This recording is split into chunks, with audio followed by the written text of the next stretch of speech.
Hi friends, this video is part one of a three-part tutorial showing you how to make this crochet hook case. It's got a little button and a button loop, and it is just the right size to fit your crochet hooks. It's a beginner-friendly pattern, a knowledge of how to hold your hook and the 5 basic crochet stitches is definitely necessary. If you have never crocheted before, I do have a playlist. It's called How to Crochet for Total Beginners. So to go over all of the basics, but if you already know the basics, this is a really great first pattern. The printed pattern for this was given to students who took Learn to Crochet at Stitch Central. So if you have that printed pattern, have it next to you as you follow along. Part of learning how to crochet is learning how to read a pattern. So let's keep practicing that new skill. You do not need the pattern to make this case. We're going to do all of the steps together. So the case is great because it's like a little sampler pattern. We're going to start with chains. We'll do some rows of single crochets, we'll do half doubles, and then we'll do double crochets. We'll finish with a row of slip stitches.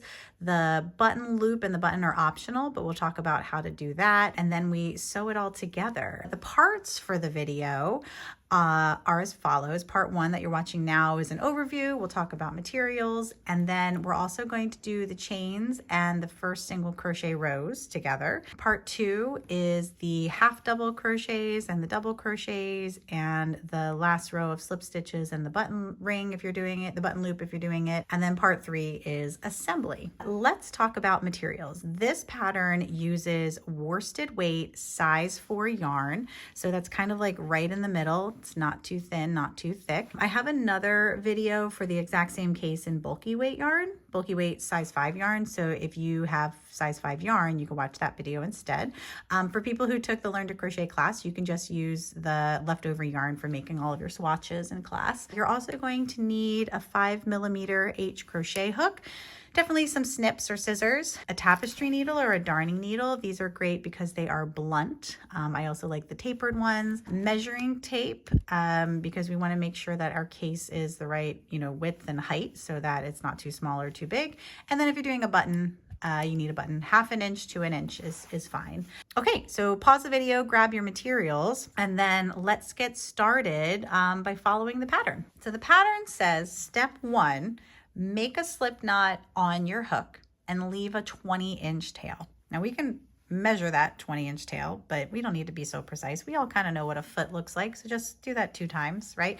We just want a longer tail than usual because we're going to use the tails to sew up the sides of our finished case. So leave a nice long tail.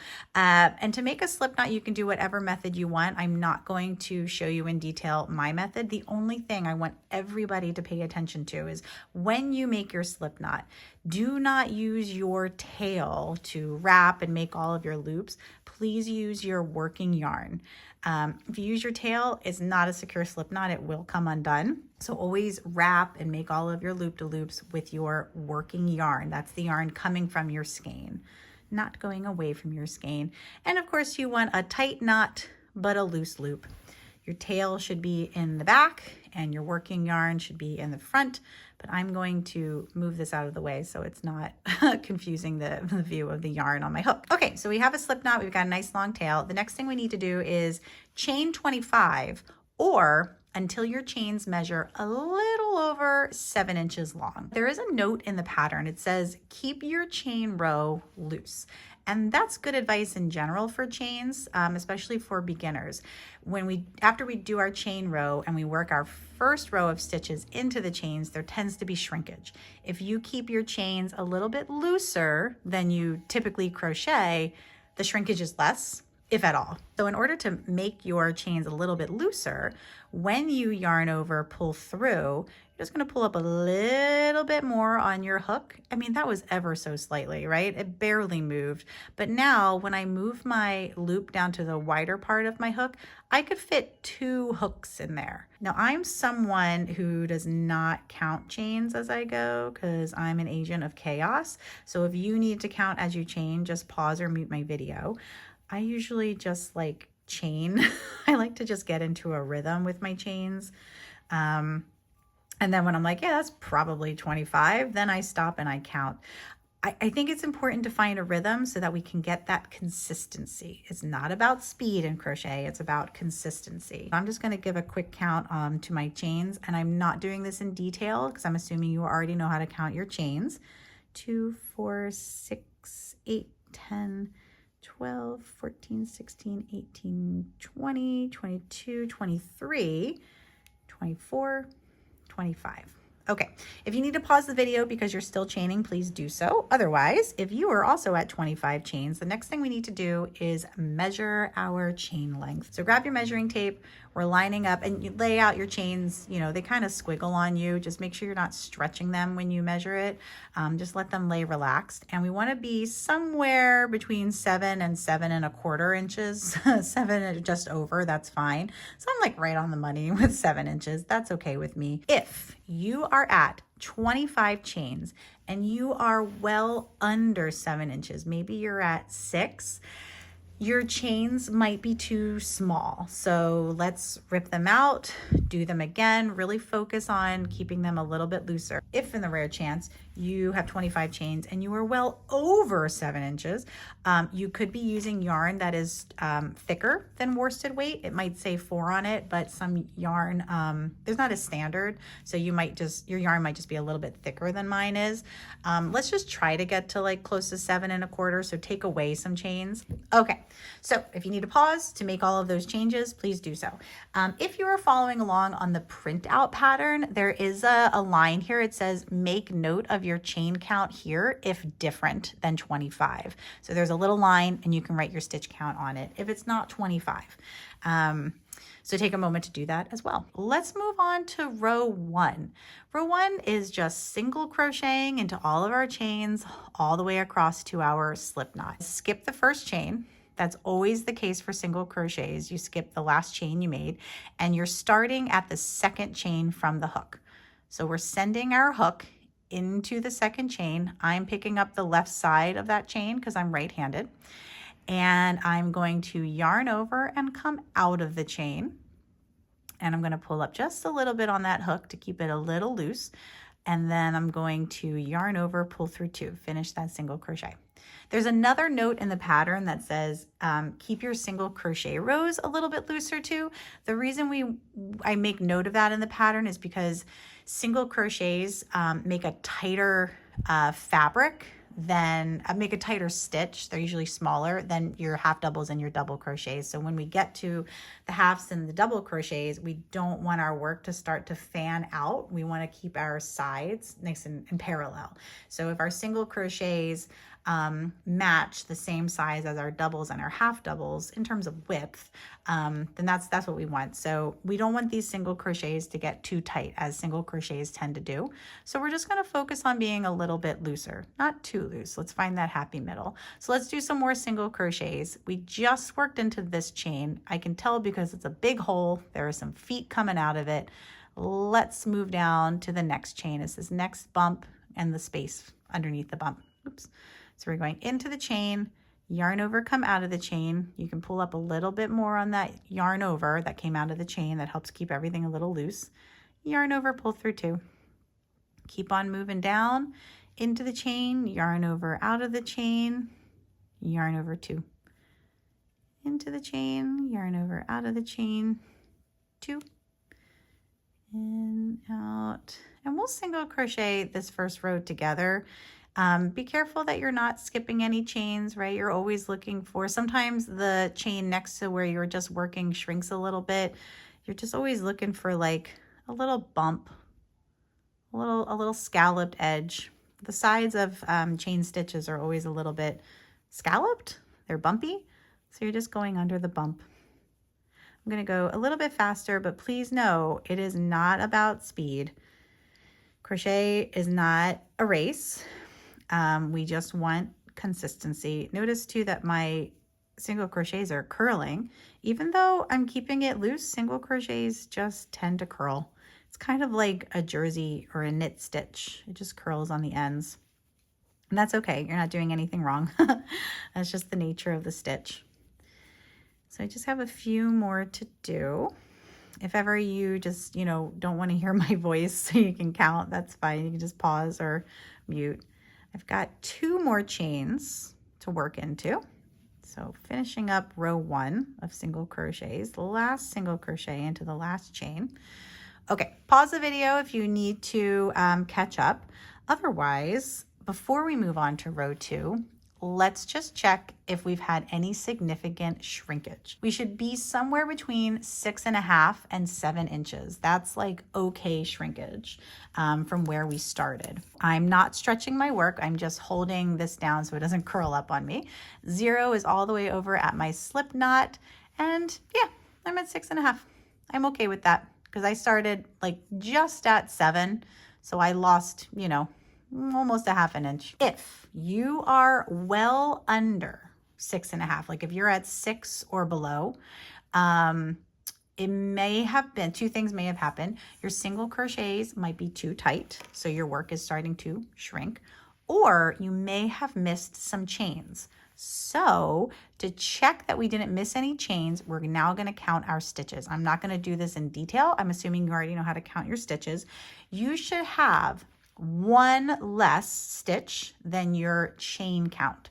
So I had 25 chains to start. I should have 24 single crochets now. 2, 4, 6, 8, 10, 12, 14, 16, 18, 20, 22, 24. Great. So I didn't miss any chains. If your numbers do not match, if you have not 1 less, but you know, significantly less than your chain count, you may have missed some chains. So go back, right, rip out this row and redo your single crochet row. If you didn't miss any chains, but you're still under 6 inches in length here, that's going to just be too narrow of a crochet case. So let's rip out and work on making those single crochets a little bit looser.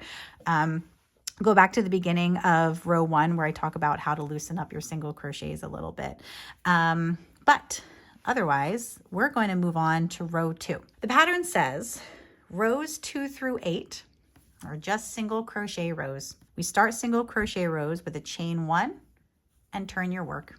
And our first stitch is like the big space under that V, the second V there.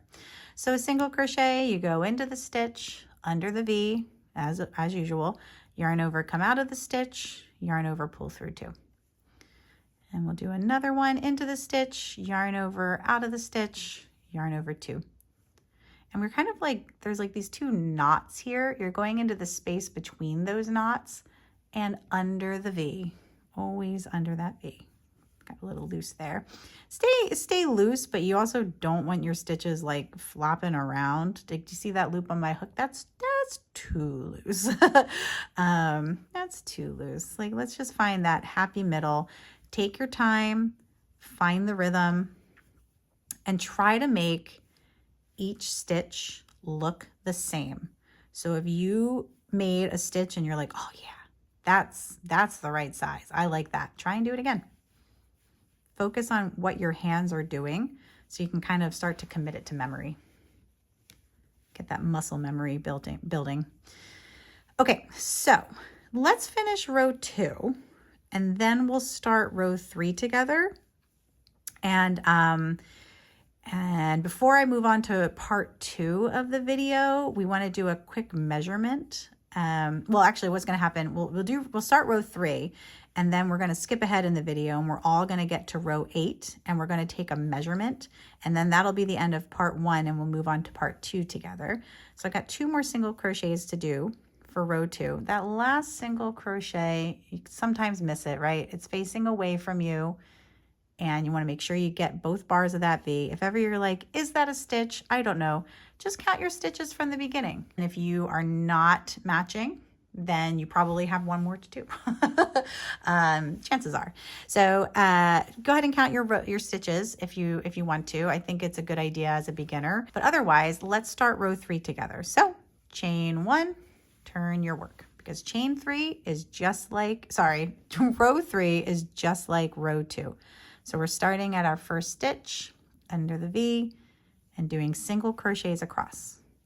Okay, so I'm going to skip ahead in the video. We're all going to work up to row 8. Now, if you have a row counter, it's like a little stopwatch, just, click it every time you do a row. You can also do tally marks, right? Just do it on your pattern or a scrap piece of paper. We have done rows 1 and 2. So let's all finish row 3, and then we have 4, 5, 6, 7, 8. So 6 more rows to do.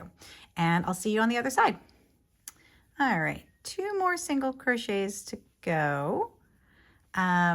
And then before we end part 1 and move on to part 2, there's something that we should do to make sure that we're just like staying on track with the size of our project. We want to do a quick height measurement. So the length of those chains from the beginning, that's now becoming the width of our project, and we're building up the height of our project. So we want to check that we're kind of building up at the correct rate so that our our case is, a good size. I'm flipping my work over because at the end of row 8, we are looking at the back side of our project so far. I'm flipping it over because I'm a right-handed crocheter. My slip knot tail should be at the bottom left corner. I want to see the right side of my work. For a left-handed crocheter, your slip knot would be in the bottom right corner. So set up your project oriented for whatever hand you crochet with, and grab your measuring tape, and we're just going to line up 0 with the very bottom of our work, and we should be right at 2 inches tall. If you are a little over 2 inches, that's okay. As long as you've done 8 rows of single crochets and you're a little over 2 inches, that's fine. If you are just under, that's okay too. If you're significantly under, like a ½ inch under, that might make a difference. I would single crochet 2 more rows. The reason I'm saying 2 more and not just 1 more is because we want to make sure that when we end our single crochet rows, our single crochet section, that we have done an even number of rows. We want our working loop, our active loop, to be on the opposite side of our slip knot tail, and that will become important later. I'll tell you why maybe at the end of part 2. So you want to make sure you've done an even number of single crochet rows. So 2 more, totally fine. You probably don't have to do 4 more, maybe just 2 more to be a little bit 2 inches or a little bit over 2 inches. So we're going to end part 1 here, and then let's meet together and do part 2 together.